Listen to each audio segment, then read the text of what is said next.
C'est un titre qui me va comme un gant, il faut dire. C'est là où la vie est amusante. Mais le titre, c'est l'autre qui l'a trouvé. Une vie peut en cacher une autre. Et c'est exactement ce qui m'arrive.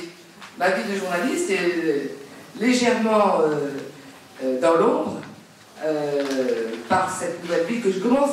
Et c'est en fait ce qui arrive à cette génération qui maintenant a aux alentours de 30 ans, les trentenaires qui sont nos enfants. Et le départ de ce livre est tout simple.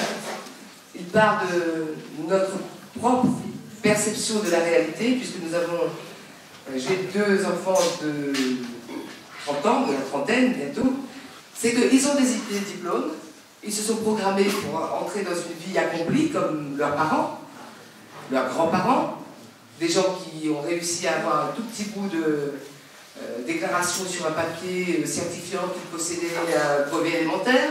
C'était quelque chose, il y a 40 ans. Brevet élémentaire du premier degré, BE, BEPC, le bac, licence, maîtrise, etc., etc. Et néanmoins, il se retrouve nez à nez avec ce qu'on appelle globalement la crise, mais qui est en fait une crise multidimensionnelle. Et à travers des portraits individuels, professeurs, personnes qui travaillent dans le monde des médias, les parents qui sont eux-mêmes totalement immergés, noyés à un moment donné dans la crise, un Américain qui est trader, un Allemand qui travaille dans le monde du tourisme, qui lui aussi a connu beaucoup de changements, à travers tous ces destins individuels qui sont confrontés au chômage et surtout au choix de nouveaux itinéraires, nous avons bien entendu tracé la crise, expliqué les origines de cette crise, tenter de la cerner, mais surtout de laisser la place à la parole. On a vécu avec l'Europe ces dernières années, mensonge après mensonge. Les prévisions des experts, une connerie après les autres. Et ils ne se taisent pas. Ils continuent juste. Et un grand expert spécialiste pour des sondages, l'américain Neil Slater, qui a dit la crise mondiale, c'est la catastrophe des prévisions.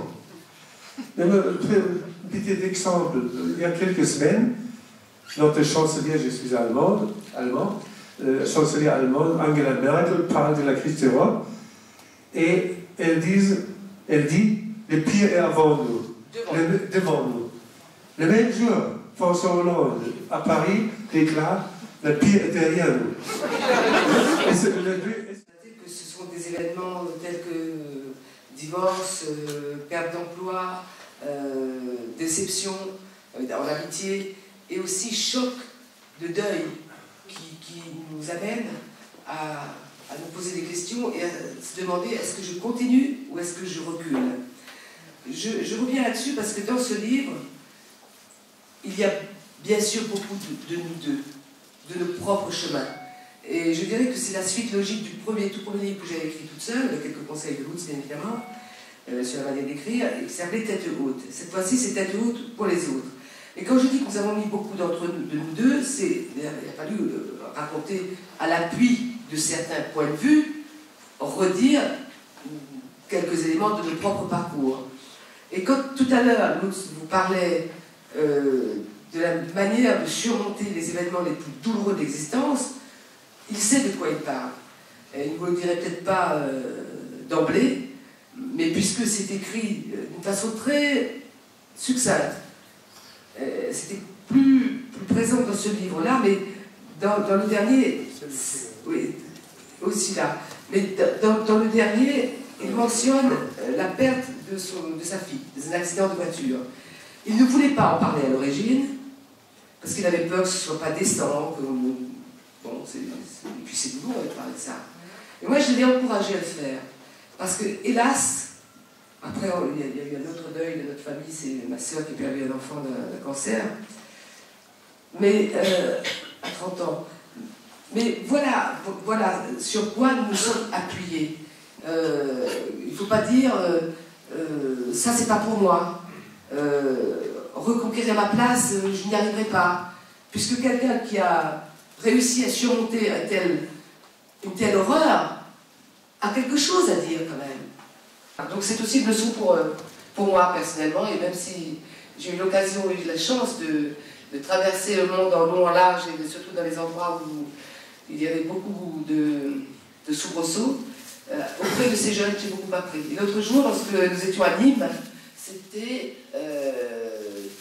fin janvier, une dame s'approche de moi et elle me dit, madame, ne croyez pas que je vous dis ça pour forcer la main, évidemment, mais j'ai envie de dire parce que je lui dis, je répéterai, je lui ai promis.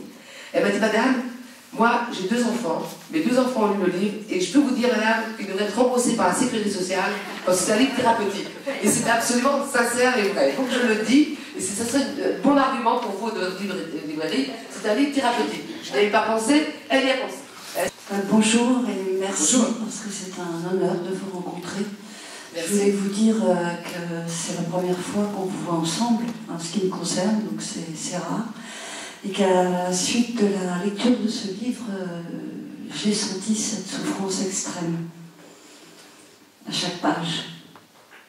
Alors il y a 2 petites questions que je voulais vous poser.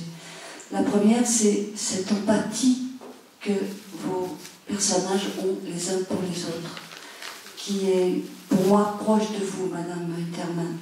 Dans votre voix, dans votre visage, je l'ai ressenti. Et je me suis demandé, parce que j'ignorais que votre épaule allait venir, je me suis dit, est-ce que c'est un moyen pour elle d'aller vers les gens plus avant et d'avoir cette confiance totale quand vous faites une investigation aussi grande. Et la deuxième question qui s'adresse à tous les deux, pareil, c'est que moi, en tant que parent de presque trentenaire, je me suis demandé si je n'avais pas loupé un wagon avec cette crise.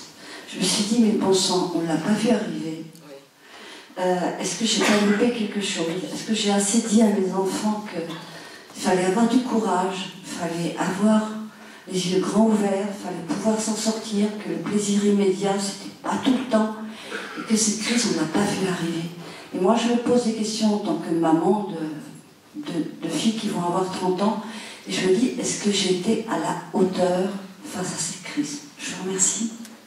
Je crois que vous avez, madame, vous avez vraiment bien dit ce que j'aurais aimé souligner moi-même, parce que c'était ça le point de départ. Pourquoi? J'ai vu à travers mes enfants, donc 2, Julien, qui a 32 ans, et Elodie, qui a la trentaine bientôt. Et Julien avait fait des écoles de réalisation du visuel.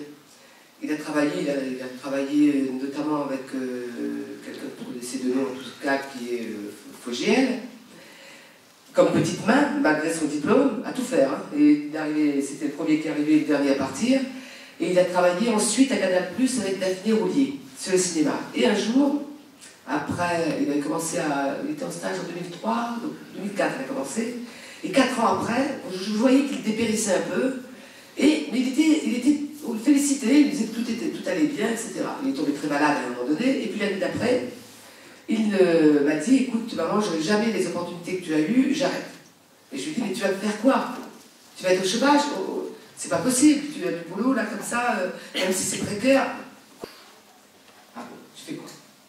Alors il a repris une année de CNED, et à l'heure qu'il est, il est en train de préparer ses examens, ses partiels, pour entrer en 5e année de faculté vétérinaire. Donc il a fait carrément... Il est loin de sa compagne, sa copine, bon ouais. Il a 2 vieux jeans.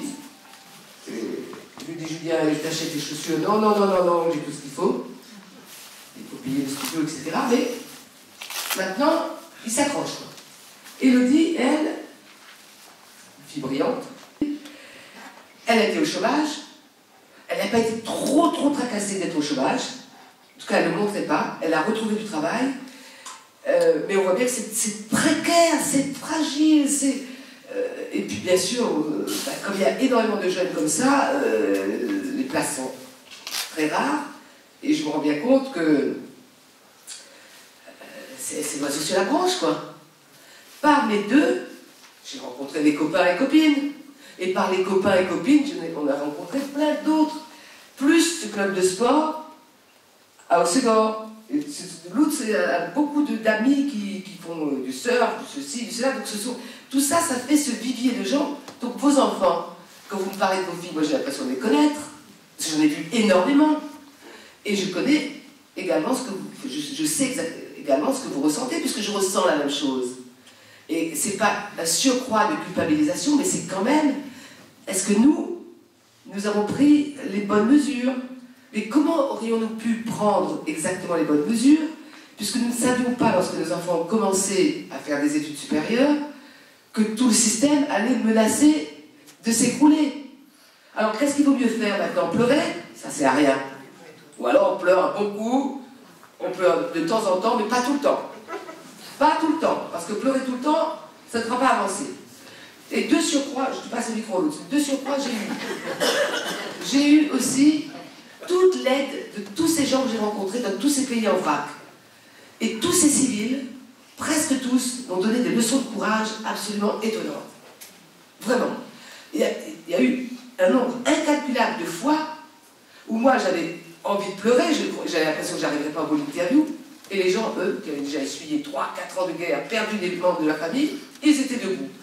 Donc ça m'a donné vraiment du courage, et je me suis dit, je vais me mettre à écrire ce livre. Du coup j'ai entraîné l'autre qui au départ se dit, oh là là, ça veut dire moins de jours de vacances, mais il s'y est mis quand même, parce que toute seule je ne serais pas arrivée, il aurait fallu trop de temps, et ça m'a vraiment aidé. C'est pour ça que je dis, le côté thérapeutique, oui, l'expérience des autres, il n'y a rien de plus précieux. Voilà. Et là, je partage évidemment ce que vous avez dit. Et merci pour vos paroles très gentilles du départ. Évidemment, l'empathie, oui, parce qu'il n'y a pas d'autre manière humaine que d'entrer en contact avec les autres, et de toute façon, on ne se refait pas, je suis comme ça. Voilà. Merci. Je n'ai rien ajouté parce que je dis, oui, tu as raison. On va laisser la parole. Moi, je n'ai pas fait l'expérience d'un enfant. Ça s'est arrêté chez moi. Ma fille Tatiana avait 16 ans. Elle a été tuée dans un accident de route. Et là, je raconte ça dans ce livre. Je ne voulais jamais raconter, ça fera plus d'heures. Mais les moines m'ont dit, raconte, et si ça aide seulement une seule personne, ça valait la peine. Et les réactions étaient extraordinaires. Des gens qui m'ont écrit, j'ai perdu un enfant, j'ai perdu un ami, et vous m'avez aidé. Parce que dès le début, je suis croyant, je ne me suis pas révolté. J'ai accepté, elle est morte, elle ne reviendra plus, elle a quelque chose emporté de moi, mais laissé quelque chose d'elle, fait le maximum de ça, et il ne faut pas oublier, il ne faut pas surmonter, mais il faut vivre avec. Et on peut vivre avec, accepter, humilité et mettre un nouvel ordre dans sa vie, une nouvelle vie derrière une autre vie. Et les enfants de mémoire, je les ai vus grandir, mais ce n'est pas la même chose. Je les aime beaucoup, mais ce ne sont pas mes enfants. D'un côté, s'il y a un problème avec eux, je ne suis pas sécurisé comme des mots là. De l'autre côté, j'ai le regard plus clair, plus distancé, peut-être un meilleur jugement, parce que je suis plutôt observateur. Plus qu'observateur.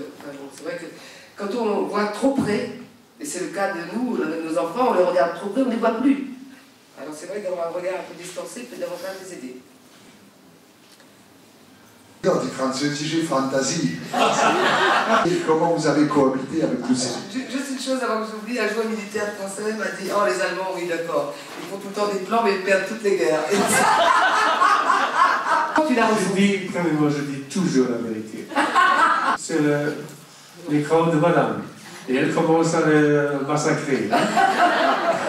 Ensuite, je fais la même chose avec son chapitre. Et on a le choix de se déchirer, on se met ensemble comme le couple franco-allemand, au plus haut niveau, Champions League, et on s'arrange et ça marche très bien.